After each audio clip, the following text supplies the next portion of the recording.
Kim geldi ha? Kim geldi ha?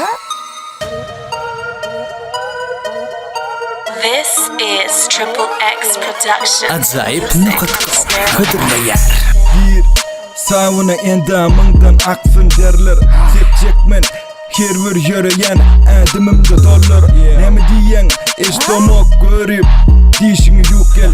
Nemi diyen sallanyan kuluğun balığı duladım. Tekerler yağdı yalmaş ya maşina sallanıp yol varsın hami ayağımın aşağına dur gelmişik hoş geldin mihman paytağıdım aşka vada meni çek pisse gel yanında dur yenimi sana özünü neyli duyan savunada oturan vaktın özünü kaltap buldum duymam soğuk suva kelleğim serkoş önünde tansını yandır uzunca balık çek yandır özüne kara saçlı biline yağlık aylanyan kim bilen ha aylanyan kim bilen ha men bilen miya on bilen miya ol gizem biz bilen miya aylanyan kim bilen ha aylanyan kim bilen ha men bilen miya on bilen miya ol gizem biz bilen miya okay ya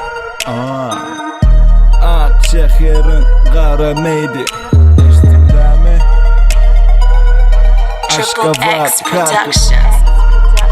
24 Let's go Jack D ya da Hennessy ya da Miller Bunları içinde özünü duyursun hamalı milyoner Aynalım açık maşini müşeye Tutman bağlamana sırıtıp saçını örye Aman cumik Kıyıları berbat KPK 665 8 gökçe yaş Karkıfta aylana gece gündüz çapık kaş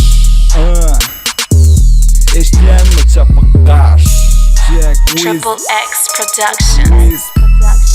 Alyosh Pizza House La Blaze hoş geldin Harkova Selamun aleyküm Let's go aylanyan kim bilen ha aylanyan kim bilen ha men bilen miya on bilen miya ol gizem biz bilen miya aylanyan kim bilen ha aylanyan kim bilen ha men bilen miya on bilen miya ol gizem biz bilen miya Acayip.com Seyirli portal. Hollywood Yellowstone Paris London Triple X Production. Katbuş Gözü gök Siena Wonder Reka The White